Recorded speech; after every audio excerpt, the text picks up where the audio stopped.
أعوذ بالله من الشيطان الرجيم.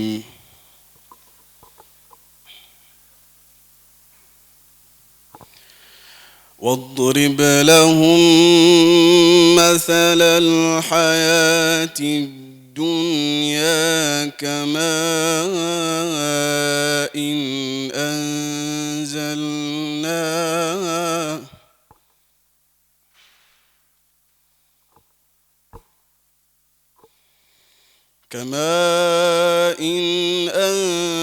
أنزلناه من السماء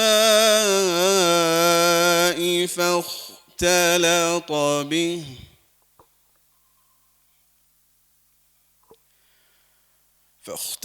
به نبات الأرض فأصبح هشيما تذروه الرياح وكان الله على كل شيء مقتدرا.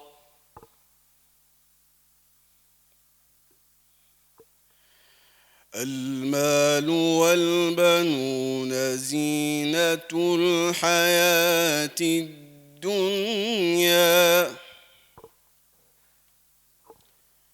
والباقيات الصالحات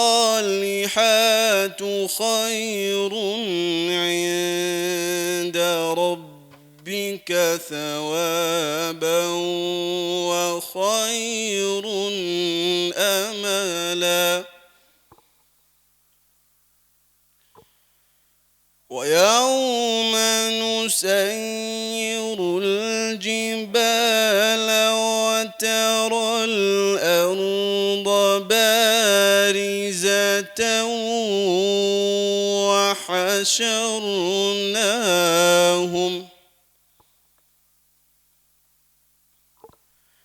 وحشرناهم فلم نغادر منهم أحدا.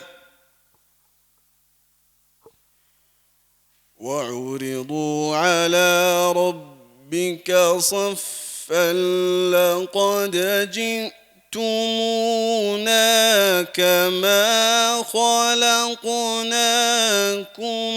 أول مرة بل زعمتم أن لن نجعل لكم موعدا.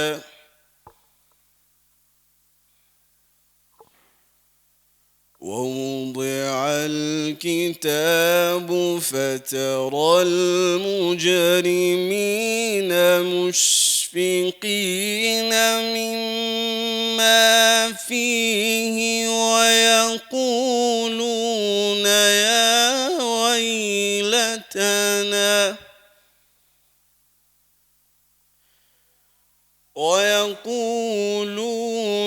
يا ويلتنا ما لهذا الكتاب لا يغادر صغيرة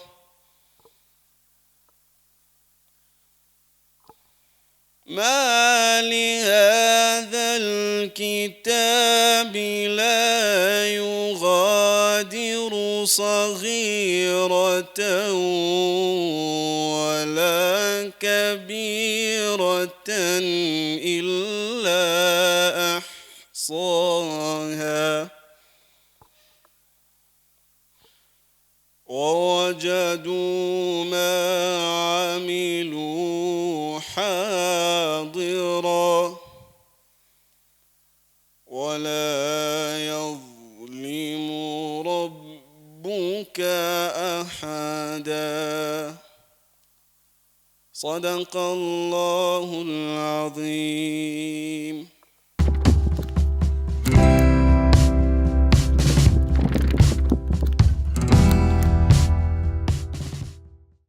خير بسم الله الرحمن الرحيم الحمد لله رب العالمين الصلاة والسلام على رسول الله صلى الله عليه وسلم ወንድም ዙበይር ፈይሰለዲን ላቀረበልን ቲላዋ ከልብና መሰግናለን ኢንሻአላህ በተለመደው ፕሮግራማችን ዛሬ በ24ኛ ዙር ተገናኝተናል ላለፉት 24 ዙሮች መጽሐፎችን ስንዳሰስ ቆይተናል ዛሬ በ24ኛ ዙር በተለየ አቀራረብ መጽሐፍን ሳይሆን ጸሐፊን ለመዘከር ወደናል ይህም የሆነበት ምክንያት በቅርብ ያለፉትን ታላቁ የታሪክ ምሁር ፕሮፌሰር ላጲሶን ስራዎቻቸውና አሻራዎቻቸውን አስተዋውሶ ማለፍ አስፈላጊ ነው ብለን ስላመንን ነው የዛሬው ፕሮግራማችን በሳቸው ኮንትሪቢዩሽን በሳቸው አሻራና በሳቸው ስራዎች ዙሪያ ላይ የሚያተኩር ይሆናል ማለት ነው ኢንሻአላህ አጠቃላይ ፕሮግራሙ በሶስት ርዕሶች ላይ የሚያጠነጥን ይሆናል ላጲሶ መንገድ በሚል ርዕስ ያስቀመጥነው የመጀመሪያ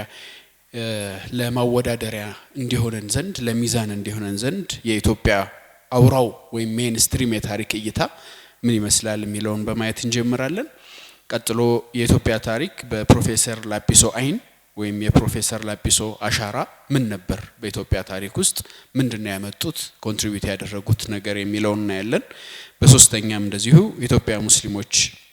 በኢትዮጵያ ሙስሊሞች ታሪክና ጥናት የፕሮፌሰር ላጲሶ አስተዋጽኦ በሁለተኛው አጠቃላይ ከኢትዮጵያ አንፃር ሲሆን በሶስተኛ ደግሞ ከኢትዮጵያ ሙስሊሞች አንፃር ያበረከቷቸውን አስተዋጽኦዎች ለመመልከት እንሞክራለን ስለዚህ ዛሬ ታዋቂውን የታሪክ ምሁር ፕሮፌሰር ላጲሶ ጌዴለቦን የመዘከሪያ መድረክ ለማድረግ አስበናል ማለት ነው ታዋቂው የታሪክ ምሁር ፕሮፌሰር ላጲሶ ጌዴለቦ የተወለዱት ከአባታቸው አቶ ዴሌቦ ሸለሞና ከእናታቸው አሹሪ ደከጉ ግንቦት 1930 ዓመተ ልደት በሃዲያ ዞን ሲሆን የአንደኛና የሁለተኛ ትምህርታቸውን በሀገር ውስጥ በኢትዮጵያ ተከታትለዋል በ1958 ዓመተ ምህረት ከሜኖናይት ኮሌጅ ነፃ የትምህርት ዕድል አግኝተው የመጀመሪያ ዲግሪያቸውን በአሜሪካን ሀገር ቨርጂኒያ ግዛት ተጉዘው ተከታትለዋል ከዚህ ትምህርታቸው በመቀጠልም በዋሽንግተን ዲሲ በሚገኘው ሃዋርድ ዩኒቨርሲቲ በ1963 በታሪክ የሁለተኛ ዲግሪያቸውን በዛው በሃዋርድ ዩኒቨርሲቲ የሶስተኛ ወይም የፒኤችዲ ትምህርታቸውን በመቀጠል በ1966 በታሪክና ፍልስፍና የዶክትሬት ዲግሪያቸውን አግኝተዋል በአሜሪካ ቨርጂኒያ ዩኒቨርሲቲ በረዳት ፕሮፌሰርነት ማዕረግ የአፍሪካ ጥናት ክፍል ኃላፊና የታሪክ አስተማሪ ሆነው ለሁለት አመታት በ1967 ዓመተ ምህረት ሰርተዋል በ1968 እንዲሁ በገዛ ፈቃዳቸው እዛ ያላቸውን ፕሮፌሰርነት አቋርጠው ወደ ኢትዮጵያ ተመልሰው ኢትዮጵያ ውስጥም በማስታወቂያ ሚኒስቴር በባህል ሚኒስቴር በኢትዮጵያ ብሔሮች ጥናት ኢንስቲትዩት ውስጥና በሌሎች በርካታ ተቋማት ውስጥ በባለሙያነት ሰርተዋል ፕሮፌሰር ላጲሶ ጌዴለቦ ከልጅነታቸው ጀምሮ የታዘቡት የመሬት ስሪት አንዱን ገፍቶ ሌላውን ማቀፍ ለታሪክ ጥናት በአጠቃላይ ያነሳሳቸው ዋንኛ ምክንያት እንደሆነ ይናገራሉ ፕሮፌሰር ላጲሶ በህይወት ዘመናቸው በርካታ የታሪክ ጥናትና ምርምሮችን በማድረግ የኢትዮጵያ ህዝብና መንግስትን ታሪክ በመጽሐፍ መልክ በማቅረብ ለአንባቢ ያደርሰዋል በታሪክና ጥናት ምርምራቸው ሳይንስና በየጊዜው የደረሰባቸውን ታሪክ ማጥኛ መንገድ ይሆናሉ ሊያረጋግጧቸው መንገዶች ሁሉ በመጠቀም የሀገር ታሪክ እንዲታወቅ አድርገዋል ከጻፏቸው መጽሐፎች በተጨማሪ በዩኒቨርሲቲ ሲያስተምሩ ቆይተዋል ካሳተሟቸው መጽሐፎች መካከል አንደኛ አጭር የጌዲዮ ህዝብ ታሪክ 1982 እስከ 1966 ሁለት የቀይ ባህር የአባይ ሸለቆ ሚና በኢትዮጵያ ታሪክ ሶስተኛ የምርትና ባህል ዘመቻ በከምባታና ሀዲያ አውራጃ አራተኛ የአዲስ አበባ መዲና እድገትና ሚና በኢትዮጵያ ታሪክ አምስተኛ የኢትዮጵያ ረጅም የህዝብና የመንግስት ታሪክ እጅግ የሚታወቁበት መጽሐፋቸው ነው ስድስተኛ የኢትዮጵያ የገባር ስርዓትና ጅምር ካፒታሊዝም ከ1900 እስከ 1960 ሰባተኛ የኢትዮጵያ መከራ ስርዓትና የኤርትራ ጥያቄ ስምንተኛ በመጽሔት ያጻፏቸው ጽሁፎች ናቸው ብሔራዊ ስሜት ብቻውን የታሪክ ምሁር አያደርግም በእፎይታ መጽሐፍ ያስነበቡት ጽሁፋቸው ኢትዮጵያ ትላንትናና ዛሬ እንዲሁም በእፎይታ መጽሔት ያስነበቡት ጽሁፋቸው የምጽዋ ሲምፖዚየም ላይ ኮንትሪቢዩት ያደረጉት አርቲክል 1974 የሚሉና ሌሎች ይገኙባቸዋል። ፕሮፌሰር ላጲሶ ከመምህርነታቸውና ከታሪክ ጸሐፊነታቸው ባሻገር በተለያዩ ወቅታዊ ሀገራዊ ጉዳዮች ላይ በመገናኛ ብዙሃን ጠለቅ ያለ ትንተና በመስጠትም ይታወቃሉ። በኢትዮጵያ ታሪክ የሰሜን ብቻ ሆኖ እንዳይቀር እንዲሁም አንድ ሃይማኖት ብቻ እንዳይሆን ትልቁን ሚዛን የማድረግ ኃላፊነት እንደተወጡ ይነገርላቸዋል። ፕሮፌሰር ላጲሶ ለሀገራቸው ኢትዮጵያ እንዲሁም ለአፍሪካ ታሪክና ጥናት ምርምር በነበራቸው ታላቅ አበርክቶ የኢትዮጵያ ታሪክ እስከመባል የደረሱባቸው አባት እስከመባል የደረሱባቸው አጋጣሚዎች አሉ። አንጋፋው የታሪክ ምሁርና ተመራማሪ ፕሮፌሰር ላጲሶ ጌዴሌቦ የኢትዮጵያን የጋራ እሴት ባህልና ቋንቋ በማውሳት የህዝቦቿ ታሪክ ጎልቶ እንዲታወቅ አስተዋጽኦ እንዳደረጉም ይመሰከርላቸዋል። ፕሮፌሰር ላጲሶ ሀገራዊ ትርክት ማቀንቀን ከባድ በነበረበት ጊዜ ደቡብ ተብሎ የሚጠራውን ክፍል ላይ ተገኝተው ለህብረ ብሔራዊነት ትርክት ድርሻ እንደነበራቸውም ያስቀምጣሉ። ሌላው ስማቸው ላይ የሚነሳው ነገር ነው። ላጲሶ የሚለው ስም እናትና አባቶቻቸው ያወጣላቸው ስም ቢሆንም በዘመኑ እንደምናውቀው ሲደረግ እንደነበረው ወደ ትምህርት ቤት ሲገቡ ስማቸው ተቀይሮ ጌታሁን ዴሌቦ እንደተባለ ይህ ስያሜያቸው ዶክትሬት ትምህርታቸውን ጨርሰው ወደ ሀገራቸው እስኪመለሱበት ድረስ በዚሁ ጌታሁን ዴሌቦ በሚለው ስማቸው ይጠሩ እንደነበር ይናገራሉ። ከዶክትሬት ትምህርታቸው በኋላ ግን የሥራ ቅጥራቸው ላይ እንዲሁም የጥናትና ምርምር ጽሁፎቻቸው ላይ ወላጆቻቸው ያወጡላቸውን ስም እና ስርዓቱ የሰጣቸውን ስም አጣምረው ላጲሶ ጌታሁን ዴሌቦ ወይም ላጲሶ ጌዴሌቦ በሚል እንደተጠሩ ባደረጉት ቃለ ምልልስ ገልጸዋል ማለት ነው። ስለዚህ በአጠቃላይ ስራዎቻቸው ኢትዮጵያ ታሪክን ከመደብ ትግል አውጥተዋል።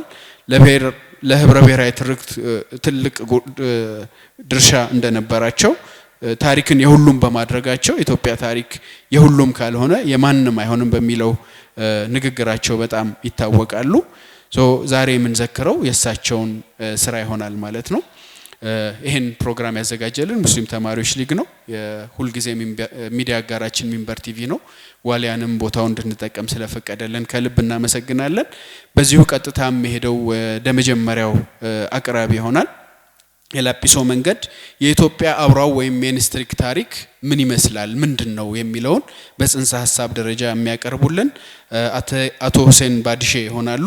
አቶ ሁሴን ባድሼ ብዙዎቻችሁ እንደምታውቋቸው በኢትዮጵያ ታሪክ ላይ በሙስሊሞች ታሪክ ላይ በተለይ ብዙ አሻራ ያሳረፈው የሙስሊሞች ጉዳይ መጽሔት አምደኛ ነበሩ። ለረጅም ጊዜ ከመስራችና በአምደኝነት ሰርተዋል። በኢትዮጵያ ጥንታዊና ዘመናዊ ታሪክ በማጥናት ውስጥ ከፍተኛ ኢንተረስትና ንባብ አላቸው። ያጻፏቸው መጽሐፎች አሉ። በአሁኑ ሰዓት በግል ስራ ላይ ይገኛሉ። እባካችሁ አቶ ሁሴን ባድሼን ወደ መድረክ ጋብዙልኝ።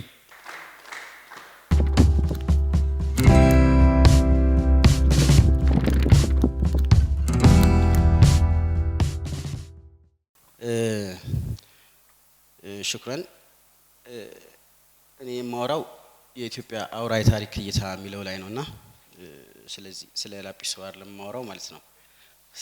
ስለ ብርሃን ለማወቅ አስቀድሜ ጨለማውን ማወቅ አለብህ መሰለኝ። የኢትዮጵያ አውራ የታሪክ እይታ ማለት ሄጂሞኒኩ ወይ ሜንስትሪሙ ለማለት ነውና አይ ቲንክ ሄጂሞኒክ የሚለው ቃል ወይ ሜንስትሪም የሚለው ሚኒስትሪም የታሪክ እይታ ያልኩ እየቀላቀልኩ ተጠቀም አውራ ከሚለው የተሻለ እንግባባለን መሰለኝ። የኢትዮጵያ አውራ የታሪክ እይታ ሄጂሞኒክ ለምን ሆነ?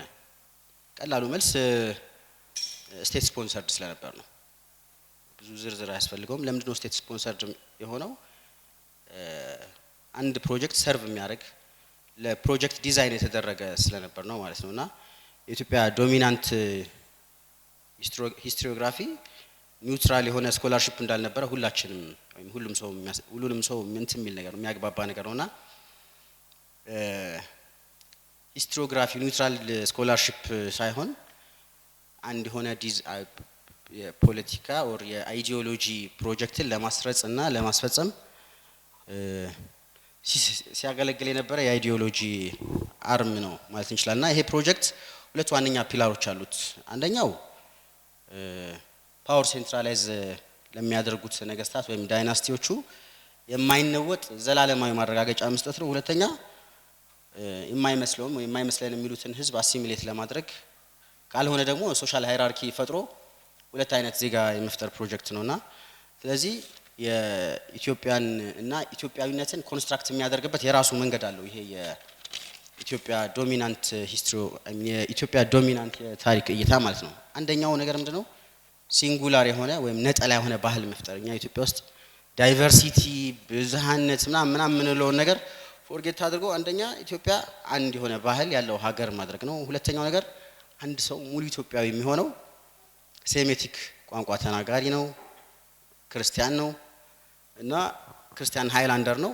ይሄንን ማሟላት አለበትና ሶስተኛው በጣም ኢንተረስቲንግ ነገር ኢትዮጵያ የሚባለው ሀገር ራሱ ሰማያዊ ዲቫይን መቀባት ባላቸው እና ለ3000 ዓመታት ሳይቆራረጥ ከዘር ወደ ዘር እየተላለፈ በመጣ ቅዱስ የዘር ሐረግ ባላቸው ሰዎች የምትተዳደር ሀገር ነች ማለት ነውና ከነዚህ አንዱ ከጎደለ ወይ ኢትዮጵያነትም ወይ ኢትዮጵያም ኢትዮጵያዊነትም ይጎድላል ማለት ነው። አሁን በመናወራው የታሪክ እይታ ማለት ነውና ዝርዝሩን መነጋገር ስለማንችል ይሄ የታሪክ እይታ ኢትዮጵያን ታሪኳን ሲዘግብ የራሱ የሆነ ዩኒክ ክሮኖሎጂ አለው። ኢትዮጵያ 3000 ዓመት ነው ያላት ከክርስቶስ ልደት በፊት 1000 ዓመት ጀምሮ ኢትዮጵያ ያልተቋረጠ ሀገር ነው። አንደኛው ነገር እሱ ነው። መች ነው የሚጀምረው? ንግስተ ሳባ ሰለሞንን እና ጥበቡን ለማየት በሄደችበት ከዛ ጊዜ ጀምሮ ነው የኢትዮጵያ ታሪክ ላይ ከ1000 ዓመት ከክርስቶስ ልደት በፊት 1000 ዓመት ማለት ነውና ይሄ ፕሪ አክሱም የሚባለው የኢትዮጵያ ስልጣኔ የነበረበት ዘመን ነው። ከዛ ከአንደኛው እስከ ወድቅ ድረስ እስከ 7ኛው ሴንቸሪ ድረስ የአክሱም ስልጣኔ ያለ። በዚህ ሰዓት ኢትዮጵያ በጣም ግሎሪየስ የሆነ ወይም ታላቅነት የነበራት ወቅት ነው። ክርስትና ኦፊሻል የሆነ ክርስትና ኢትዮጵያ የመጣበት ሃይማኖቱም የመንግስት የሀገሩ ኦፊሻል ሃይማኖት የሆነበት ወቅት ነውና ከዛ ያው 7ኛው ሴንቸሪ ላይ እስልምና ተነሳ። እስከ 10ኛው ሴንቸሪ ሲንገዳገድ ቆይቶ የአክሱም ስልጣኔ ወደቀና የዩዲት ጉዲት መጣች ማለት ነው። ከዛ የዩዲት ጉዲትን አፈ ታሪክ ደግሞ የምታውቁት ነው። ከዩዲት ጉዲት በኋላ እስከ 1270 ከ1137 እስከ 1270 የዛጉዌ ዳይናስቲ ይመጣል ማለት ነውና ከዛጉዌ ዳይናስቲ በኋላ እንዳልኳችሁ የዛጉዌ ዳይናስቲ ለቤተክርስቲያን ራሱ በጣም ትልቅ ውለታ ያለው ሲቪላይዜሽን ነው። ግን ትንሽ ኢትዮጵያዊነት ይገድለው ነበር ነው ኮንሰፕቱ። ስለዚህ በ1270 ያኔ አክሱም ሲቪላይዜሽን ሲወድቅ አብሮ የተቋረጠው የሶሎሞኒክ እንትን የዘር ሐረግ በድጋሚ ሪስቶር አድርጎ ስልጣን ያዘና እስከ 16ኛው ሴንቸሪ በድጋሚ ኢትዮጵያ ወርቃማ ጊዜ ይኖራት ማለት ነው። ከዛ እስከ 16ኛው ሴንቸሪ ላይ የአዳል ሱልጣኔት ምናምን መምጣት ተከትሎ የመዳከም ባህሪ ያሳየ። ከዛ ከ1632 እስከ 1769 የጎንደሪያን ፔሪየድ ነው የሚባል። ከዛ በኋላ ዘመነ መሳፍንት ይመጣል። ከዛ ቀጥሎ ያው አጼ ቴዎድሮስ ነው። ከቴዎድሮስ በኋላ በስሱ አጼ ዮሐንስ ሲኖሩና የምኒልክና የቀዳማዊ ኃይለ ሥላሴ ታሪክ ይመጣል። አጼ ምኒልክና ቀዳማዊ ኃይለ ሥላሴ የኢትዮጵያ ዘመናዊነት መስራቾችና አጠናካሪዎች ተብሎ ነው በሄጂሞኒክ የኢትዮጵያ የታሪክ እይታ ፕሬዘንት የሚደረጉት ማለት ነው። አሁን ባወራነው ክሮኖሎጂ ውስጥ ሆነን የኢትዮጵያን የአውራ የሂስቶሪዮግራፊ እንትን ስንመረምረው ሁለት መሰረታዊ ፈንዳሜንታል እንትኖች ምንድነው ህጸጾች ኦር ክራይምስ አሉት። አንደኛው ነገር አፈ ታሪክን እውነተኛ ታሪክ አድርጎ ነው ፕሬዘንት የሚያደርገው። በእርግጥ ብዙ ሀገራት አፈ ታሪክን አንድ አይነት ናሽናል አይደንቲቲ ምናምን ለመፍጠር ይጠቀሙበታል። እኛ ሀገር ግን የሆነ ዳይናስቲ መቼም እስከ መጨረሻው ሳይነካ እንዲቆጥል ተደርጎ ዲዛይን የተደረገ አፈ ታሪክ ነው ያለው ማለት ነውና ምንድነው አፈ ታሪኩ? ከክርስቶስ ልደት በፊት 1000 ዓመት ንግስተ ሳባ ሰለሞንን ልትጎበኘ በሄደችበት እግረ መንገዷን ቀዳማዊ ምኒልክን ጸነሰች እና ዳግማዊ ምኒልክ አሁን የቅርቡ የ19ኛው ሴንቸሪ ምኒልክ ዳግማዊ ምኒልክ የሚባሉት ያኛው ከ3000 ዓመት በፊት የነበረው ምኒልክ ስላለ ነው። እና ቀዳማዊ ምኒልክን ጸንሳ እሱ ወደ ኢትዮጵያ ከኢየሩሳሌም ሲመጣ ሁለት ነገር ነው ይዞ የመጣው። አንደኛ የቃል ኪዳኑን እንትን ይሄ ኮቬነንት ይዞ መጣ። ቃል ኪዳን ታቦት ነው የሚባለው በአማርኛ። ይዞ ሲመጣ ህዝቡን ሳይሆን ሀገሩን ቀደሰው ማለት ነው። ኢትዮጵያ ቅዱስ ሀገር ነው። ሁለተኛ ነገር ደግሞ ሲመጣ ያው የሚነግሰውም የሱ ነው። ከዛ በኋላ የሱ የልጅ ልጆች ናቸው። ስለዚህ አገሩ መሬቱ ተቀደሰ። ኢንዘሚን ታይም የሚመሯት ሰዎች ተቀደሱ ማለት ነው። ሁለት ነገር ነው ሀፕን ያደረገው ከህዝቡ ይልቅ መሬቱ ቅዱስ የሆነበት ናሬቲቭ ነው ማለት ነው። እና ይሄን የሚደግፍ ቴክስት አለ። ዝም ብሎ የመጣ ሳይሆን ክብረ ነገስት የሚባል ቴክስት ፕሮዲዩስ የተደረጋለ ከአረብኛ ወደ ግዕዝ በ14ኛው ሴንቸሪ ምናምን አካባቢ ነው የተሰራውና ክብረ ነገስት የተጻፈው ምኒልክ ቀዳማዊ ምኒልክ እንደሚባለው ከኢየሩሳሌም ወደ ኢትዮጵያ መጥቶ ካለፈ 2400 ምናምን አመት በኋላ ነው ቴክስቱ ፕሮዲዩስ የተደረገው ማለት ነው። ኦር አትሊስት ወደ ግዕዝ የተተረጎመው እና ስለዚህ ስፔሲፊክ ጉዳይ ራሳቸው ፕሮፌሰር ባህሩን ሜንሽን አድርጌ ባወራ አንደኛ ኢትዮጵያ ለ3000 አመት ሳይቆራረጥ የመጣ የዘር ሐረግ ኢትዮጵያን ሲመራት ነበር ማለት የሰውን ህሊና የማሰብ ችሎታ ማሳነስ ነው። ሁለተኛ ታሪኩ ራሱ አፈ ታሪክ ነው፣ እውነተኛ ታሪክ ለመሆኑ ምንም ማረጋገጫ የለውም። ሶስተኛ ንግስተ ሳባ የምትባል ኢትዮጵያዊት ንግስት አልነበረችም። ሞሮፍ እንደውም የመናዊ ልትሆን ትችላለች ያሉና ታሪኩ ራሱ እውነተኛ ታሪክ ቢሆን የንግስተ ሳባ ታሪክ የስርወ መንግስት እንጂ የሀገር ታሪክ አይደለምና ይሄንን ግን ፕሬዘንት የሚያደርገው አሁን እነዚህ ሎጂኮችን ፎርጌት አድርጎ ነው የኛ ሀገር ሄጂሞኒክ የሆነው የታሪክ እንትን አፈ ታሪኩን ቁጭ አድርጎ ትምህርት ቤት ሲያስተምር የነበረና ስቴት ቢልድ ሲያደርግ የነበረው ህዝቦችን በዛ መልኩ ለመቅረጽ ሲሞክር የነበረውና ለምንድን ነው የተጻፈው ክብረ ነገስት የተጻፈበትን ጊዜ ስናየው 14ኛው ሴንቸሪ ነው። የዛጉዌ ዳይናስቲ ወድቆ ሶሎሞኒክ ዳይናስቲ ድጋሚ ሪስቶር ያደረገበት ሰዓት ነውና ሶሎሞኒክ ዳይናስቲም የተሻለው ክርስቲያንና የተሻለው ኢትዮጵያዊ መሆኑን ፕሬዘንት ያደርጋል። የዛጉዌ ዳይናስቲም ፕሬዘንት ያደርጋል።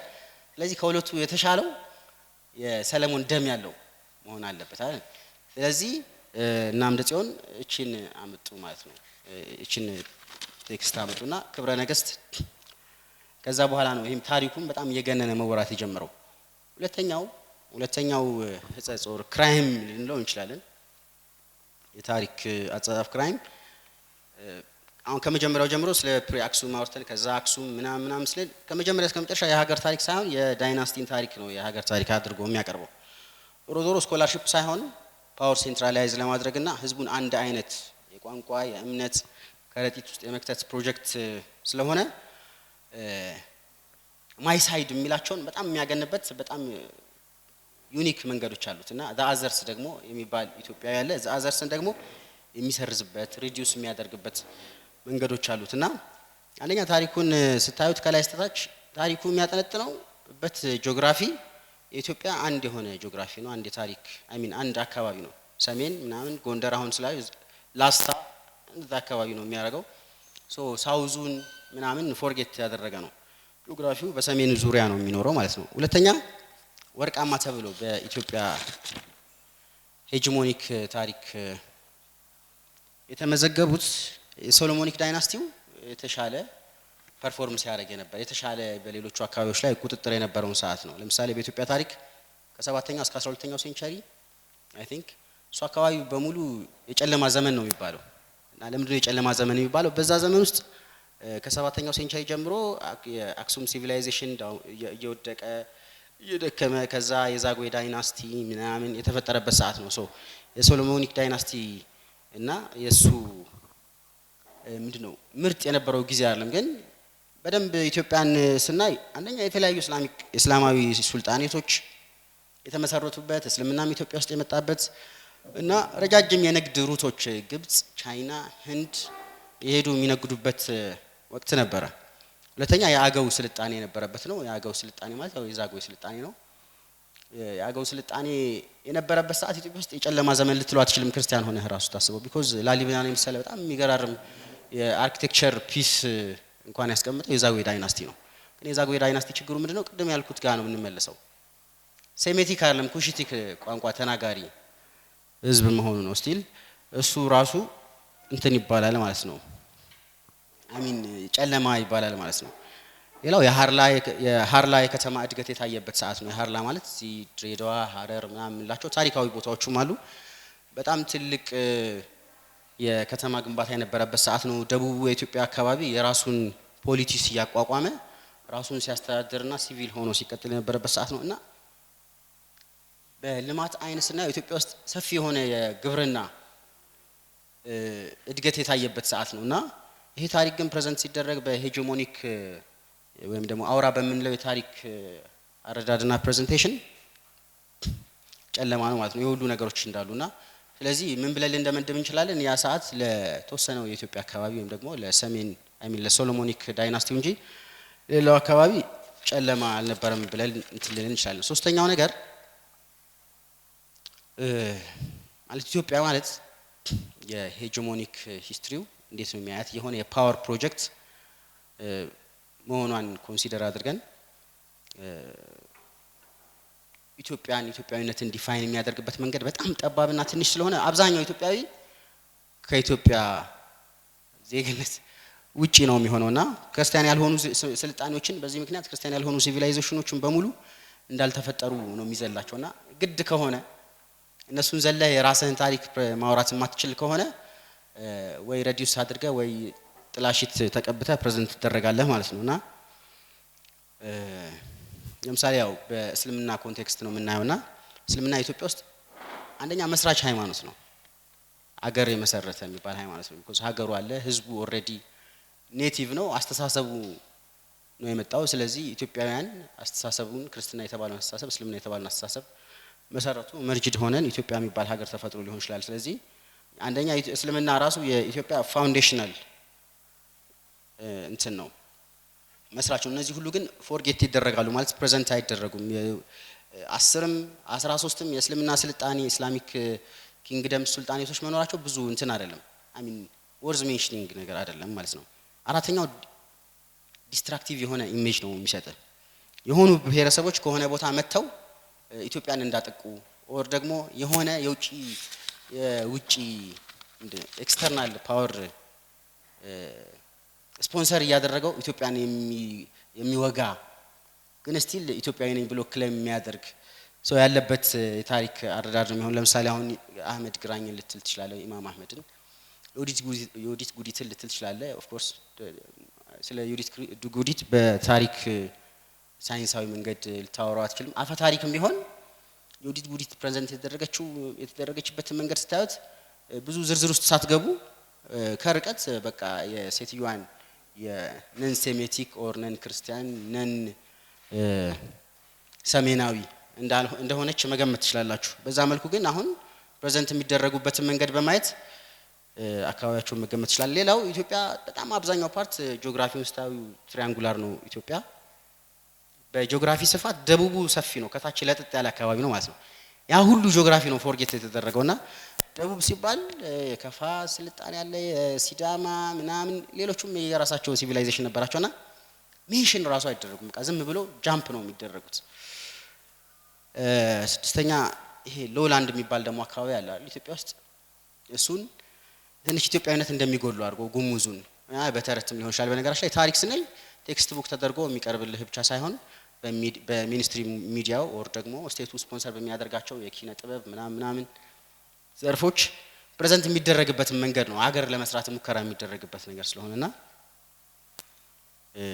ለቆለኛው በጣም ብዙ አይነት ተረት አለው ታውቃላችሁና ትንሽ ኢትዮጵያዊነት እንደሚያንሰው ተደርጎ ነው ሌሎች እንደመጤ የውጭ ተልቆ አስፈጻሚ አድርጎ የማቅረብ ሌላው ችግሩ ነው የሄጂሞኒክ ሂስቶሪዮግራፊው ሌላው ችግር ማለት ነውና በራሱ ወገን ያለውን ወይም የራሴ የሚለውን ወገን ደግሞ ፕሬዘንት የሚያደርግበት ኢንተረስቲንግ መንገዶች አሉት ለምሳሌ ኢምፔሪያል የሆኑትን ኤክስፓንሽኖች አንዳንድ እንዴት ነው የሚያቀርባቸው ዳይሬክቲኮች በጸቡ በሞደርናይዜሽን እና በባርባሪዝም መካከል እንደሆነ ነገር አድርጎ ዳግማዊ ምኒልክ ኢትዮጵያን ሲያሰፉ ወይም ኤክስፓንድ ሲያደርጉ ያደረጓቸው እንቅስቃሴዎች አንደኛ ፓጋን የሆነውን እምነት የማያውቀውን ይሄንን አረመኔ ህዝብ ወደ ሃይማኖት የማምጣትና የማጥመቅ የተቀደሰ ፕሮጀክት አድርጎ ወይም ደግሞ ያልሰለጠነውን ህዝብ ስልጣኔ እንዲደርሰው የማድረግ ፕሮጀክት ተልእኮ አድርጎ ነው የሚቀርጸውና ይሄ ለምን ይረዳቸዋል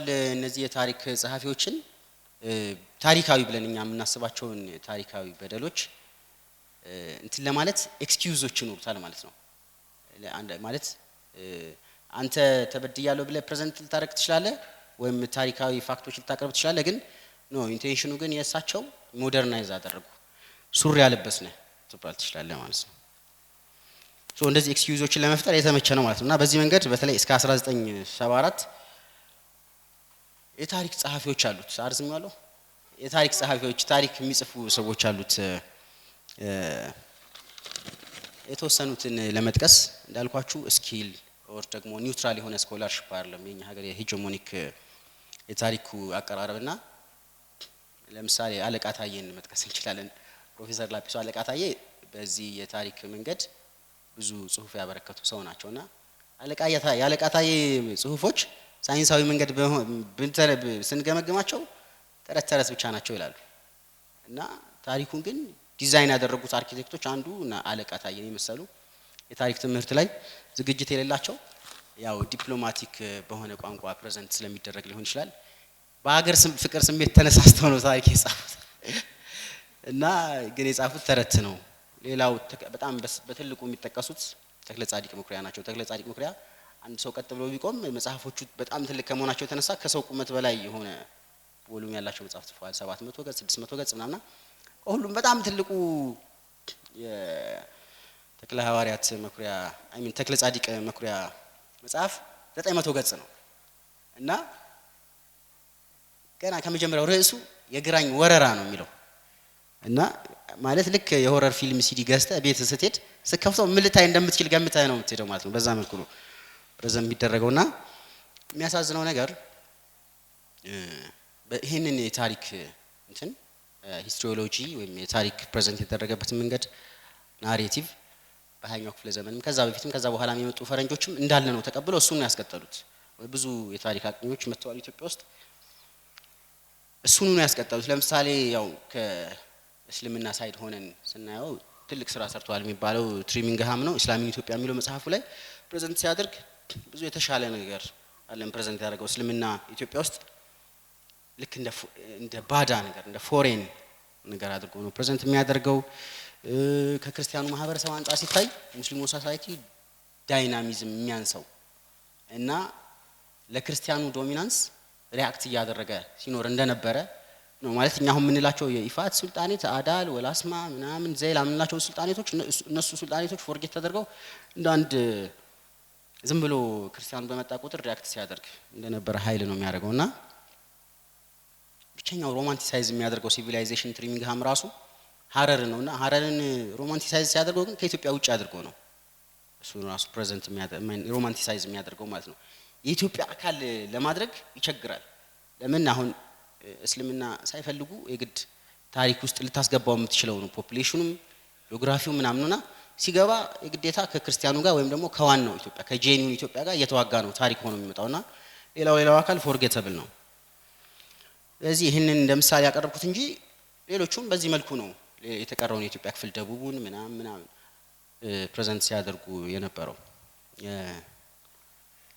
እዚህ ይሄንን ታሪክ ስናስብ ነው ፕሮፌሰር ላጲሶም ሌሎቹም እሳቸውን የመሰሉ ሰዎች አስፈላጊነታቸው የሚነሳውና ከፕሮፌሰር ላጲሶ ሌላ እዚህ ሜንሽን ባረግ ደስ የሚለኝ የኢትዮጵያ እስልምናን መልክ በአግባቡ በመቅረጽ በኩል መጠቀስ ያለባቸው ሰው አሉ ፕሮፌሰር ሁሴን አህመድና እሳቸው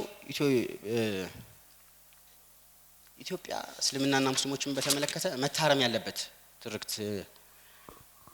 እንዳለ የሚገልጹ ብዙ ስራዎች አላቸው። ኢትዮጵያ እስልምና የኢትዮጵያ መስራችና ነባር አካል መሆኑን በሀገሪቱም በህዝቡም ላይ አዎንታዊ እና በጎ ተጽዕኖ ያሳረፈ በጣም ብዙ ሱልጣኔቶችን የመሰረተ የነበረባት ሀገር መሆኑን ነገር ግን ክርስትናን ብቻ ማዕከል አድርጎ ፕሬዘንት ማድረግ እስልምናን ብቻ ሳይሆን ኢትዮጵያን ራሱ ሬዲዩስ የሚያደርግ ስራ እንደነበረ የሚገልጹባቸው ስራዎች አሉ። አይ ቲንክ የሳቸው ኢሹ ዛሬ እንትን ስለማይል እንደ ኮንክሉዥን ግን ይሄ የታላቋ ኢትዮጵያ የ3000 ዓመት የታላቅነት ትርክት በጣም ትልቅና ሌሎችን ለመጫን አስገዳጅ ኮምፐልሰሪ ሆኖ የመጣ ነውና ያሳካው ብቸኛ አንድ ነገር ግን ምንድነው ሊደፍቀው ሊያፍነው የሞከረውን ዳይቨርሲቲ የበለጠ ማጉላት ነው ብቸኛው ሰክሰሱ።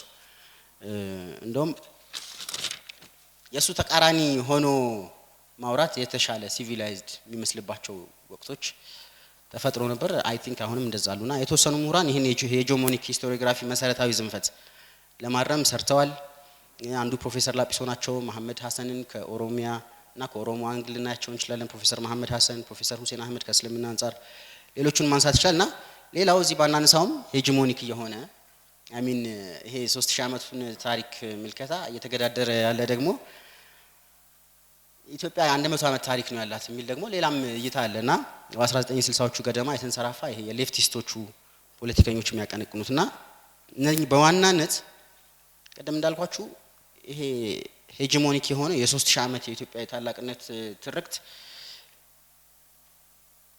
የኢትዮጵያ ብሔረሰቦች ላይ የፈጸመውን ሂስቶሪካል አይ ሚን ሂስቶሪዮግራፊካል ቫዮለንስ ሊባል ይችላል አይ ቲንክ ሂስቶሪዮግራፊካል ቫዮለንስ ካውንተር ናሬቲቭ ሆኖ የመጣ ነውና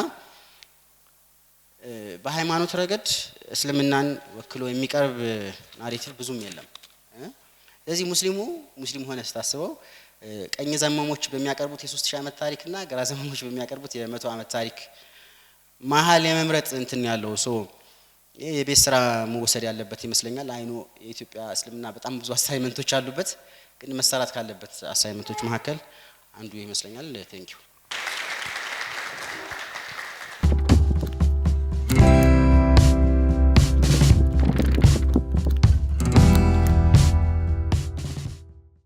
ጀዛከላህ ኸይር ዋካችሁ በድጋሚ መስክሩልኝ የ3000 ዓመት ታሪክ ስርትን እንግዲህ በ15 በ20 ደቂቃ ሙሉ ስዕል እንዳሳየን አስባለሁ እኔ እንደዛ ነው የእውነት የተሰማኝ ታሪክ ስናነሳ እንግዲህ ሐቂቃ ጉዳዩ ታሪክ ብቻ አይደለም ይሄ አሁን ሜንስትሪም ወይም አውራው ወይም ሄጂሞኒክ የሚባለው ታሪክ ሂደት ሁላችንም ውስጥ እንግዲህ በሂስትሪ ካሪኩለማችን መጽሐፋችን ላይ በሚዲያ ስንማረው ያደግነው አውራ ተብሎ የተቀመጠ ታሪክ ነውና በዚህ ታሪክ ውስጥ በማደግና በመገንባት ሂደት ውስጥ ምን አይነት ዜግነት ማለት ሰከንድ ሲቲዝን አድርጎን ይሆን ማለት ሀገራዊ ጉዳይ ላይ አሽሽቶን ይሆን እዚህ ዲፋይን ከሚያደርገው ኢትዮጵያዊነት አርቆን ይሆን እንግዲህ በኋላ ፓነል ላይ በደም ዲስከስ የምናደርገው ጉዳይ ነው የሚሆነውና ቀኝ ፉሊ ቀኝ ዘመም የሆኑት ተክለ ጻዲቅ ሞገሪያን ጠቅሰዋል ጫፍ ላይ ቀረብኩ ብሎ ወደ መሃል ጠጋ የሚሉት ደግሞ ባህሩ ዘውዴ መጽሐፋቸው የኢትዮጵያ ታሪክ መጽሐፋቸው ላይ ኢንክሉሲቭ በመሆን እይታ አንድ ቻፕተር የኢትዮጵያ ይሄንን ሙሉ ታሪክ በሴማዊና በሰሜናዊ ቅርጽ ካስቀመጡ በኋላ የኢትዮጵያ ታሪክ የደቡብና የመናምኑን ካላካተተ የተሟላ አይሆንም በሚል መግቢያ ማስጌጫ አድርገው ያስገቡታልና እንደተባለው በጂኦግራፊ በህዝብ ብዛት በስልጣኔ በጣም ዋይድና ሰፊ የነበረውን ሜጀር ክፍል ማሟያ አድርጎ የሚያስቀምጠው ዋና ታሪክ ሆኖ እኛም ያደግንበት ሀገርም የተቀበለው ዓለም አቀፍ ተጽዕኖ የሚያደርሰ የታሪክ እይታን ነው አሁን ያየነውና ከዚህ አንፃር ይሄንን ግድፈት ከማስተካከል አንፃር ነጠላ ታሪክን ከማስተካከል አንፃር ታሪካቸው የተዛባባቸውና አካላት ወደ መስመር ከማስገባት አንፃር ወይም የተዘለለ ትርክት ያላቸውንም እንዲካተቱ ከማድረግ አንፃር በኢትዮጵያ ታሪክ ውስጥ የፕሮፌሰር ላጲሶ አስተዋጽኦ ምንድነው የሚለውን በሁለተኝነት የምናየው ርዕስ ይሆናል ማለት ነው ይሄንን ርዕስ የሚያቀርቡልን አቶ አቡበከር አህመድ ናቸው አቶ አቡበከር አህመድን ብዙዎቻችሁ የምታውቋቸው ይመስለኛል የመጀመሪያ ዲግሪያቸውን ኢንዱስትሪያል ኢንጂነሪንግ እና ማስተርስ እንደዚሁ በሜካኒካል ኢንጂነሪንግ እና ፕሮዳክት ዲዛይን ኤንድ ዲቨሎፕመንት ነው ያገኙት ሁለተኛ ዲግሪያቸውን በመቀሌ ዩኒቨርሲቲ አግኝተዋል እዛ አስተማሪ ሆነው በመቀሌ ዩኒቨርሲቲ በሌክቸርነት ሰርተዋል አሁን በግል ስራ ላይ ነው ያሉት ነገር ግን ባለፉት 10 አመታት ብዙ መድረኮች ላይና ጽሁፎች ላይ እንደምታውቁት በኢትዮጵያ ታሪክ እና ፖለቲካ የተኮሩ ጉዳዮች ላይ በመሳተፍ በመጻፍ ሂስ በማቅረብ በደንብ እናውቃቸዋለን ኢትዮጵያ ታሪክ ላይ የፕሮፌሰር ላጲሶ አይን እንዴት ነው የታየው ከአውራው ታሪክ አንፃር የሚለውን የሚያቀርቡልን ይሆናል እባካችሁ ወደ መድረክ ሸኙልኝ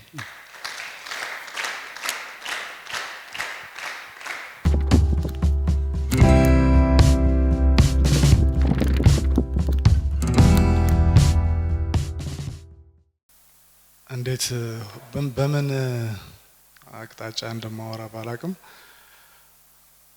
ፕሮፌሰር ላጲሶ አንተ ነው ምለው ባይዘው አንተ ብዬ ነው የማወራው ይሄ ከክብር ማጉደል አይደለም አንዳንዴ ቴክስቶችን አናላይዝ ምንድነው ስገመግሙ ወይም ግለሰብን ስፔሻሊ ስኮራሊ እንትኖች ተገገቡ አንቱ ምናምን እንትን አይልም አይስብም ወይም ደግሞ የሆነ የማራቅ አይነት ስሜት ስላለው በአንተ በየደም እሱ ይያልኩ ነው ማወራው ይሄን እንደ ዲስክሌመር ትይዙልኛላችሁ ሌላው የላጲሶን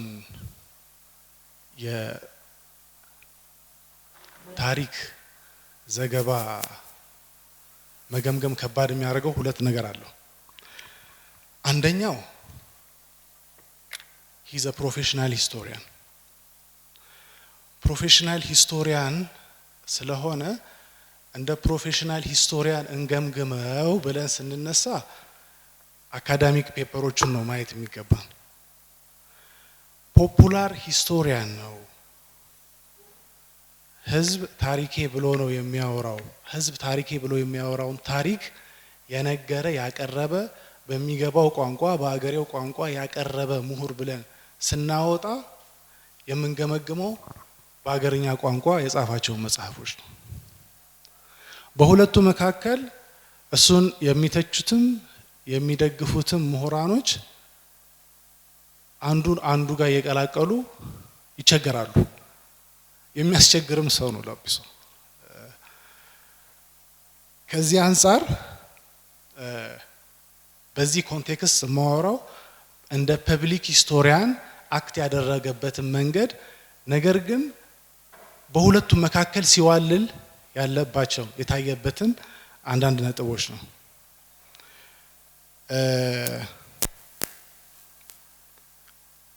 ላጲሶ እንደኛ አይነት ታሪክን ለሚያወራ ሰው በጣም ደፋር እንሆናለን ለምሳሌ የሆነን ታሪካዊ ክስተት ላይ ለመደምደም ችግር የለብንም ይሄ የምኖች ባህሪ መሰላችሁ የፐብሊክ ሂስቶሪያን ባህሪ ነው የሆነሽ መረጃ እንይዛለን ያችን መረጃ ይዘን በቃ እንደመንደማለን አቋም እንይዛለን ፕሮፌሽናል ሂስቶሪያን ያንን አይነት እንትኖች ሜቶዶሎጂ አይጠቀሙም ፕሮፌሽናል ሂስቶሪያን ለፕሮፌሰር ላጲሶ ያላቸው ቀረቤታ ሪዘርቭድ የሚሆነውም ለዚህ ነው he is so combustible ባለው መረጃ በጣም ኮንክሉዥን ይወስዳል ይሄ ኮንክሉዥን ምንድነው አንድ የመጽሐፍ ቅዱስ ቃል አለ ዛሬ የቆምክበት መንገድ ምንድነው የቆምክበት ቆም ያለው ብለህ ብታስብም መቆምን እርግጠኛ እንዳትሆን የሚባለው ዛስ ያው መጨረሻ አካባቢ ላይ ያወጣቸው መጽሐፎች ላይ ከጀርባቸው የሚያስቀምጠው ነጥብ ምንድነው ይሄ ጽሁፎቼ የተሻለ መረጃ በሚያገኝና መስፋት በሚችሉ ነጥቦች ላይ እንዲያሳድጉት ስተቶችንም እንዲያርሙት አበረታታለሁ ብሎ ያስቀምጣል ዌል ይሄን ከተነሳሁላችሁ በኢትዮጵያ ትርክት ነው ማወራው ታሪክ እንተውና ትርክት ህዝብ እንዲያስብበት የሚፈልገው የአስተሳሰብ መስመርን በሚመለከት አንድ ስፔክትረም ወይንም ደግሞ ይሄ አድማስ ብናስቀምጥ ግራና ቀኝ ቅድም ወንድሜ ሁሴን እንዳቀረበው ጽንፎች አሉ አንድ ይሄ ግራንድ ናሬቲቭ ተብሎ የሚጠራ ጽንፍ አለ አንድ አገር ስትሰራ መሰራት ያለባት የታሪክ ትርክት አለ እሱ ሌትስ ሴ ቀኝም በለው ቀኝ ክንፍ ነው ያዘው ሁለተኛው ጽንፍ ደግሞ what we call it ምንድነው ፖስት ሞደርኒስት ናሬቲቭ አለ ፖስት ሞደርኒስት ናሬቲቭ ኢትዮጵያ ውስጥ ብቅ ያለው 1960ዎች ውስጥ ያው የዓለም አቀፍ እንቅስቃሴዎች በሚመጡበት ወቅት ነው በዚህ አንግል ይሄ ሜጋ ናሬቲቭ ምን አይነት ትርክቶች አሉ መሰላችሁ ታሪክ ላይ አገር የምትባለዋ የሆነ ወቅት ላይ ተጸንሳ thousands of years ago ስትቀባበል እንደ ዱላ ቅብብሎች ሲያቀብሏት ስትቀበሏት እየመጣች የደረሰች ሀገር ናት ተብሎ የሚቀርብ ትርክት። ይሄ ትርክት መንግስታት አገርን ሲገነቡ ስፔሻሊ ይሄ የኢንዱስትሪያል አብዮት ከመጣ በኋላ በዋነኝነት አገር ተገንብቶ የጋራ ትርክት የጋራ ስነ ልቦና ህዝቦችን ለመፍጠር የተጠቀሙበት ዓለም አቀፍ አካሄድ ነው። ዶሚናንቱም አካሄድ ይሄ ነው። ለዚህም ነው ቅድም ሁሴን ሲያነሳቸው የነበሩትን ታሪክ ኢትዮጵያን ህዝብ ይቅረጽ ሲባል ትልቁን ስራ የሰሩት አጼ ኃይለ ሥላሴ በእንደነዚህ አይነት ዩሮሴንትሪክ የሚባሉ ምሁራኖች ሞዴል ነው አገሪቷን የተገነባቸው። አንድ ህዝብ ታሪኬ ብሎ የሚያውቀው ነገር የጋራ እስካልሆነ ድረስ አብሮ ትዝታ አይኖረውም፣ አብሮ እኩል መቆም አይችልም የሚል የታሪክ ሜቶዶሎጂ ነው ህዝብ ላይ የሚጸረስ። ስለ ፐብሊክ ሂስቶሪያን ነው የምላችሁ። ይሄ ጽንሰ ሐሳብ ኒውክለስ አለው፣ እምብርት አለው። አገር እምብርት አላት፣ ጭንቅላት አላት። ያቺ ትሰፋለች እንጂ ብዙ እምብርቶችና ሴንተሮች ግን አይኖሯትም። ዳትስ ዋይ ኢትዮጵያ ብላ ስትነሳ የመጀመሪያው አእምሯችን ውስጥ የሚመጣው ማን ነው? አክሱም። አክሱም የኢትዮጵያ መነሻ መድረሻ ናት። ያው ፖለቲካው መጨረሻ የሚለው ምንድን ነው? አክሱምን ገንጥላችሁ ኢትዮጵያ ሆናችሁ ትቀጥላላችሁ አይደለም የሚባለው። ይሄ ግራንድ ናሬቲቭ የሚቆምበት አንዱ ትልቁ ምሰሶ ነው። የሚያወራው ስለ ህዝብ አይደለም። ግራንድ ናሬቲቭ ስለ መንግስታት፣ ስለ ስልጣኔዎች፣ ከዛ ስለ ስቴት ስትራክቸሮች ነው የሚያወራው። ስለ ህዝብ ታሪክ ይሄ ሶሻል ሂስትሪ፣ ኢኮኖሚክ ሂስትሪ ምናምን ስኖት የግራንድ ናሬቲቭ ይሄ ሜታ ናሬቲቭ እንትኑ አይደለም፣ አላማው አይደለም። ይሄ ጽንስ አለ። ስለዚህ የምትሰሟቸው ታሪኮች በዚህ ካታጎሪ ውስጥ የሚወድቁ ከሆነ ይሄ ሞር ስቴት ስፖንሰርድ ፕሮጀክቶች ናቸው። ኢትዮጵያ ላይ ዶሚናንት ሆኖ የመጣው ይሄ ነው። እኛም ያደግንበት አይዶን ያሁን ተማሪዎች ምን አይነት እንትን እንዳለ ብዙም ባላቀውም። ሁለተኛው ጽንፍ ደግሞ ፖስት ሞደርኒስት ይሄ ኤትኖ ናሽናሊስት የምትሏቸው የብሔር ፖለቲካ የሚያራምዱ ድርጅቶች የሚያቀርቧቸው ትሪክ ነው። እነዚህ ምን አይነት እንትን አላቸው? አገር እንደ ዱላ ቅብብሎች ተቀባብላ የመጣች አይደለችም። አክሱም የአክሱም ታሪክ ነው፣ የኢትዮጵያ ታሪክ አይደለም። አክሱም ጋር ያለ ትግራይ አካባቢ የነበረ ታሪክ ነው። የሐረር ሐረር ነው፣ የኦሮሞ ኦሮሞ ነው። ስለዚህ ሂስትሪ ሎካላይዝድ ነው። የነዚህ ሂስትሪ ጥቅል ነው አገር የሚሰራው እንጂ አገር ሴንተር የላትም ተብሎ የሚነሳ ትርክት ነው። ብዝሃነት ይኖረዋል ይሄ ትርክት። ችግሩ ምንድነው? ታሪክ ሴንትራል አይኖረውም። የጋራ ሜሞሪ ህዝቦች አይኖራቸው መጨረሻ ላይ። ይሄ ከሆነ ላጲሶ የቱ ጋር ነው የሚወድቀው? ቀብሩ ላይ ካያችሁ የተገኙት እነማን ናቸው? የአዲስ አበባ ዩኒቨርሲቲ ምሁራን የሉም። የመንግስት ባለስልጣን አሉ። የኢትዮጵያ ካቶሊካዊት ቤተክርስቲያን አሉ። የኢትዮጵያ እስልምና ጉዳዮች እና ምሁራኖች አሉ። ማን ቀረ? የኢትዮጵያ ኦርቶዶክስ ተዋሕዶ ቤተክርስቲያን ሰዎች የሉም። የአዲስ አበባ ምሁራን የሉም። የአዲስ አበባ ዩኒቨርሲቲ ምሁራን የሉም። ኤንድ ፐብሊክ ሂስቶሪያንስ ሜታ ናሬቲቭ ውስጥ ያሉ የሉም እዛ ላይ። ስለዚህ የሆነ ሳምቲንግ ፊሽ አይደል እዛ ቦታ ላይ ካታጎሪውን ለማውጣት ይታያቸዋል። በሁለቱ መካከል ወድቆ ወደ ሜታ ናሬቲቭ የሚያጋድል ምሁር ነው ላጲሶ። ምን ማለት ነው? ኤግዛምፕል ላስቀምጥላችሁ። የፐብሊክ መጽሐፎቹ ሜንሊ 4 ናቸው። ሜንሊ በቃ አሉ። 1982 የኢትዮጵያ የረጅም የመንግስትና ህዝብ ታሪክ አይደል።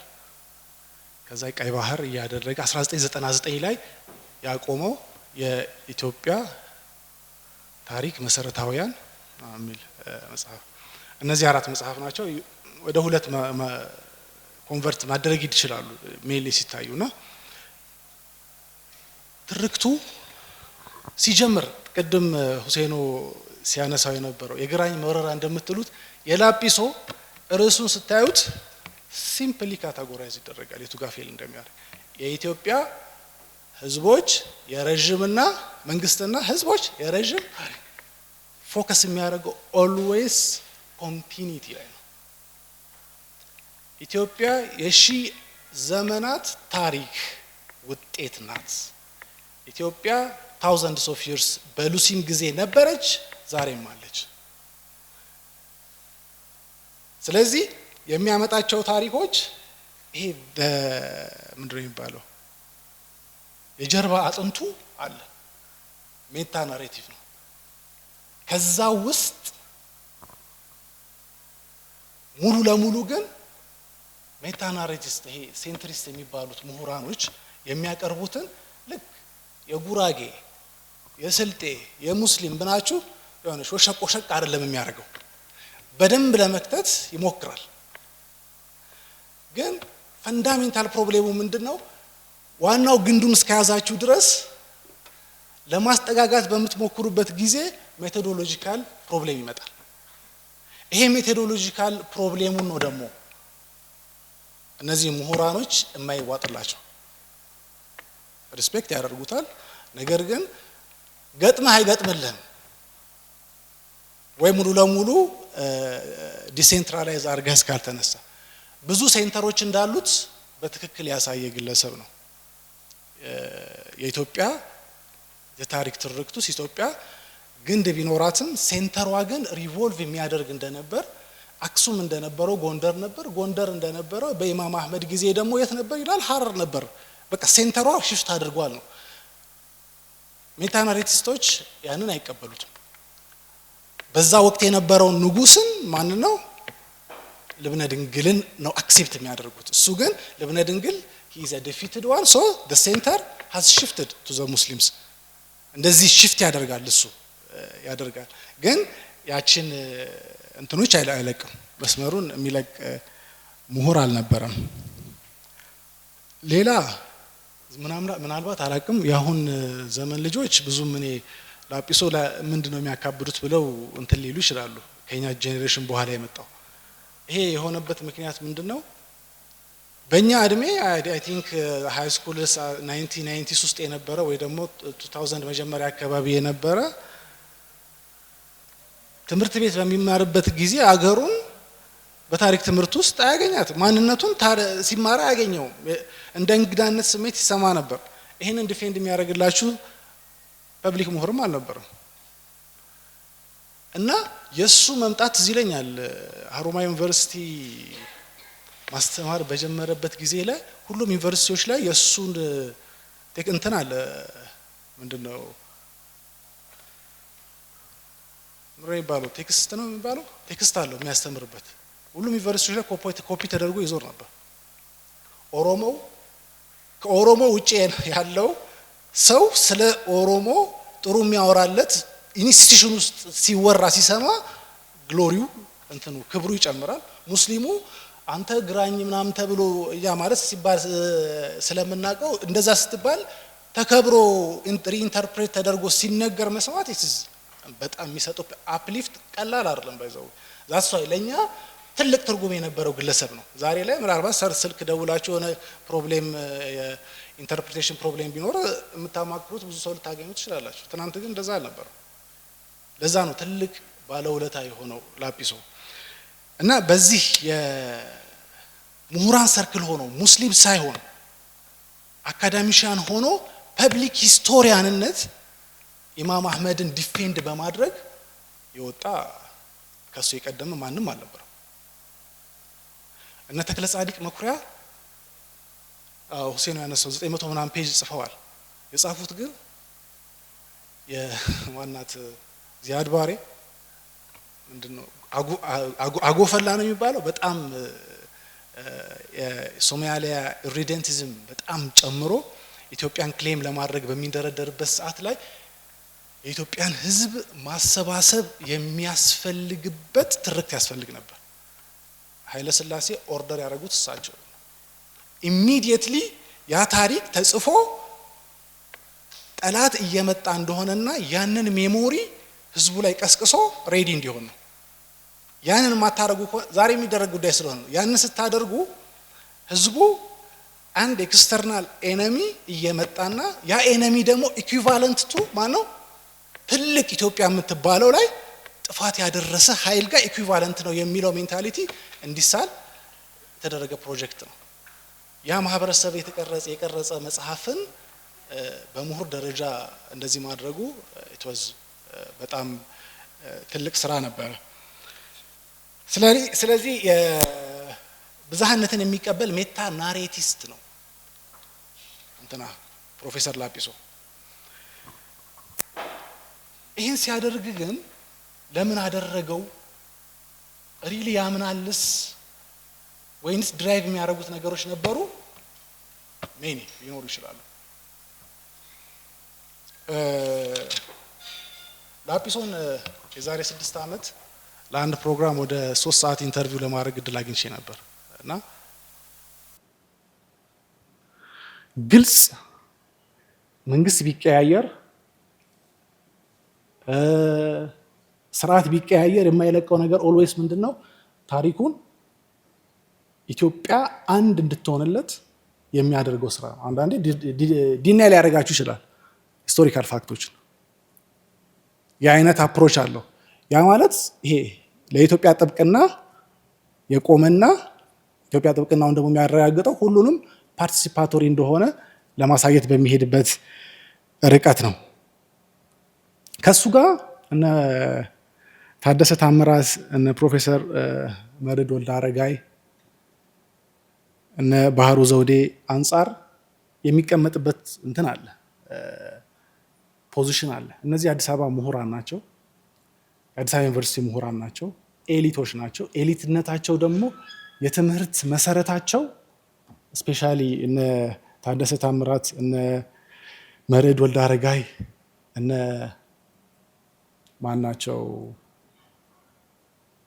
ስለ አክሱም አሉ። እነዚህ የቤተ ክህነት ትምህርት ተምረው ነው ምሁር የሆኑት፣ አካዳሚክ ትምህርት ውስጥ የገቡት እና ትልቁ አክሰስ የሚያደርጉት ኖሌጅ ምንድን ነበረ? የቤተ ክርስቲያን ጽሁፎችን ነው። የቤተ ክርስቲያን ጽሁፎች ላይ ቤስ ስለሚያደርጉ ባይትሰልፍ የሚያጠናክሩት በምሁራዊ መልኩ የማንን ትርክት ነበረ? የሚጋ ናሬቲስቶች ነበር። እነ ባህሩ ዘውዴ በዚህ እንትን ውስጥ ባያልፉም የነሱ ደረሶች ስለነበሩ እሱ ጋር ነው የገቡት። አንዳንዴ ግን ፖዚቲቭ ነገር የምታዩት ምንድን ነው? እነዚህ ሰዎች አንዳንዴ በምንድን ነው በኦፖዚት እንዳንጠረጥራቸው የሚያደርገው ዋቲፍ ታደሰ ታምራት ቸርች ውስጥ ያደጉ ሰው ሆነው ምሁር ሲሆኑ አካዳሚ እውቀት ሲይዙ የቤተ ክርስቲያን ታሪክ አጥንተው ስኮላርሊ በሆነ መልኩ ትልቅ ስራ ሰርተው ያለፉ ናቸው። ዌራዝ ግን እነ ፕሮፌሰር ሁሴን አህመድን እስልምናን እንዲያጠኑ የገፉት እነዚህ ሰዎች ናቸው። the very person ዛሬ ላይ ለምን አደረጉ የምንላቸው ሰዎች እስልምና እንዲጠናም ደግሞ ሜንተር በማድረግም የሚያስፈልገውን ስኮላርሺፕ በማዘጋጀትም ብዙ ድጋፍ በማድረግም እነዚህ ይሰሩ። አንድ ነገር ሊከሰት ይችላል። ሰዎች አካባቢያቸው ላይ ወይ ደግሞ ለቀረቡት ኤክስፖዝድ ለሆኑት እውቀት የበለጠ ተንታኝና እውቀቱን አስፋፊ ሊሆኑ ይችላሉ። ፖዚቲቭሊ ስታዩት። ኔጌቲቭ በጣም ፔሲሚስት የምንሆን ደግሞ ፖለቲካል ፕሮጀክት ይዘው ስለሄዱ ነው ብለን እናስባለን። ዊዝ ዘ ሴም ፋሽን ላጲሶን ማስቀመጥ ይቻላል። ለምን እንደዚህ ሆነ? ፕሉራሊስት ለምን ሆነ? ባህሩ ዘውዴም የደቡብ ሰው ነው። ፕሮፌሰር ባህሩ ዘውዴም ላጲሶም የደቡብ ሰው ነው። ግን ቶኔጁ ይለያያል። ያለፉበት የሜቶዶሎጂካል ስልጠና ራሱ ከዛ አንጻር ሊቀርጻቸው ይችላል። ሌሎች ፐርሰናል ጉዳዮችም ከመኖራቸው አንጻር ማለት ነው።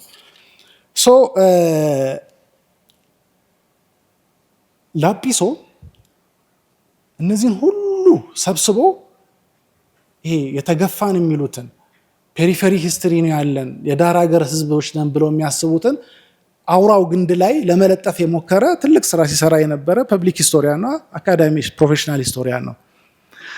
የሚነሳበት አንዱ ጥያቄ which is በእኔ አክሴፕተብል የሆነው he is a scholarly nationalist። ስኮላርሊ ናሽናሊስት ማለት ወይም ደግሞ ስኮላርሊ ናሽናሊዝም ማለት ምሁር ናችሁ፣ ዓላማችሁ አንድና አንድ ነው። ምሁር ሆናችሁ ኢትዮጵያ ህዝቦች የጋራ ትዝታ ይዘው ተከባብረው ተዋደው እንዲኖሩ የሚያስችል ታሪክን መተረክ ነው። ስትተርኩት እንደ ፖለቲካ ናሽናሊዝም ስሜት፣ ይሄ ኢሞሽን ወይንም ደግሞ ፕሮፓጋንዳ አይደለም። ዶክመንት ደርድራችሁ ምሁራዊ በሆነ መልኩ ጀስቲፋይ ታደርጋላችሁ። ሰነድ ያለውን በሰነዱ፣ በሰነዶች መካከል ክፍተት ያለውን በኢንተርፕሪቴሽን ትዘጉታላችሁ። ይሄ ሞቶሊ ላጲሶ ዛሬ የምታያቸው ምሁራኖች ኤ እና ይሄ ነው ፖዚሽናችሁ ነው። ምንድን ነው የሚባለው? ሰብትል ነው የሚባለው። በጣም በማታውቁት መልኩ ዋው፣ ልክ እንደነ ባህሩ ዘውዴ ሶ ሰብትል ጠንቃቆች ናቸው። ሄደህ ክሮስ ቼክ ብታደርግ መረጃቸው ትክክል ነው። ግን ምን ይከሰታል? ለምሳሌ በኃይለ ሥላሴ በሚኒሊክና በኃይለ ሥላሴ መካከል ቫኪዩም መፍጠር አትችሉም። የዓመት የሚታይ ዓመት አለ አይደል? ግልጽ የኢያሱ ዓመት አለ። እሷን ኢያሱን ብትጨምሩት ሊመጣ የሚችል ፕሮብሌም ካለ ኢንተርፕሪቴሽን ፕሮብሌም የሚያመጣ ከሆነ ኢያሱን ሳታስወጡ በአልጋ ወራሽ ታሪክ ትቀጥላላችሁ። ቢኮዝ አልጋ ወራሽነት ቀጥሏል ኃይለ ሥላሴ። የእሱን ሂስቶሪዮግራፊዎች ስለሱ የተጻፉ ሰነዶችን ምን ታደርጓቸዋላችሁ? በጣም ምንድነው አጌንስት እሱ የተጻፉትንና እሱ የተጻፈውን ሁለቱን እያቀረባችሁ አጌንስት የተጻፉትን ዌይት ትጨምሩበታላችሁ። ሁለቱም ስለምታገኙ ማለት ነው መረጃዎች። ለምሳሌ ይሄ ከቱርክ ጋር እንትን ብሎ እስላም ሊያደርግ ነው ምናምን አለ አይደለ? እሱም አለ ነው አይደለም የሚሉትም ደግሞ አለ አይደለ? ስለዚህ ምሁር ከሆናችሁ እንዳትጠቆሩ፣ ይሄንን ሰነድ ስለምን አላመጣም እንዳትባሉ ትነዛላችሁ። በዚህ በማትፈልጉት መከል እንዲሄድ ከሆነ አንድ ሰነድ ታቀርባላችሁ፣ በምትፈልጉት ሲሆን ደግሞ 3 ሰነድ ታቀርባላችሁ።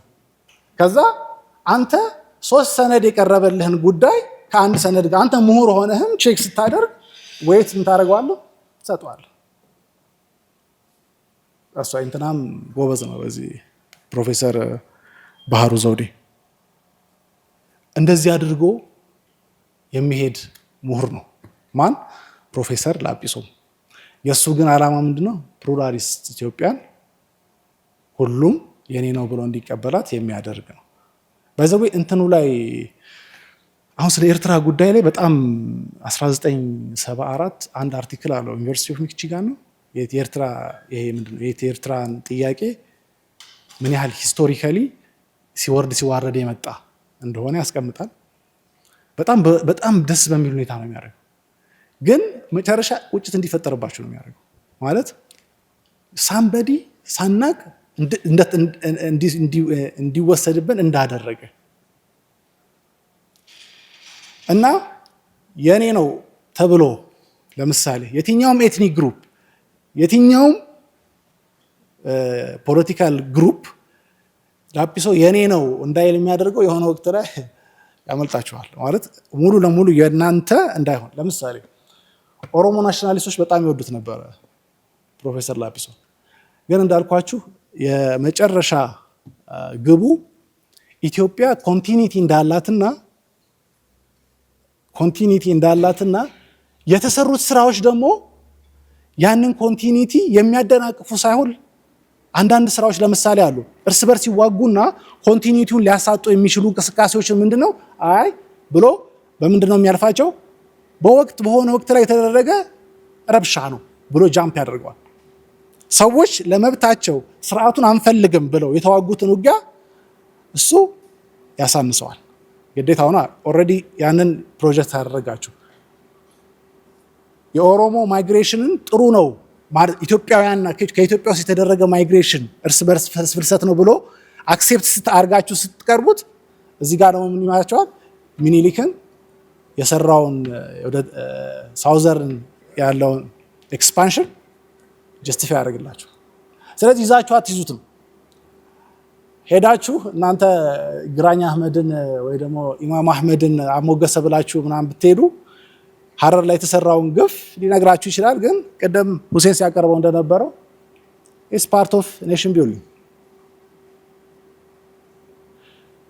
ሶ ይሄ ያው የፖለቲካ ፍላጎት ያላቸው በተለያየ ሊተረጉሙት ይችላሉ። ዌራዝ እንደ ምሁር ግን ሜቶዶሎጂካሊ ሂ ኢዝ አ ስኮለርሊ ናሽናሊስት። ስጠቀልል እንደ ሌጋሲ የፕሮፌሰር ላጲሶ ትክክል ነው አይደለም ጉዳዩ። ፕሮፌሰር ላጲሶ ማለት ኢትዮጵያ የምትባል አገር እንድትቀጥል ህዝቦች በራሳቸው የራሳቸውን ታሪክ ጨምረው የጋራ የታሪክ ኢማጂኔሽን እንዲኖራቸው ደፍረው እንዲወጡ ያደረገ ትልቅ ምሁር ነው። ይሄ ነው። ይሄ ሌጋሲ ደግሞ ከሱ በኋላ ሁሉም የራሱ ንዑስ ማህበረሰብ የራሱን ኢንተርፕሪቴሽን ይዞ እንዲወጣ ፈርቀዷል። ለዚህም ነው ስኮላር ብቻ አይደለም፣ he is a political advocator፣ ተሟጋች ነው፣ ለመብቶች የሚሟገት ነው። ምሁር ተኩኖ ፖለቲካሊ ሂስቶሪካሊ የሚሟገት ስለማግኘት ሬር ነው ኢትዮጵያ ላይ እና ከዛ አንጻር ትልቅ ክብር ልንሰጠው የሚገባ ምሁር ነበር ለማለት እወዳለሁ። አመሰግናለሁ።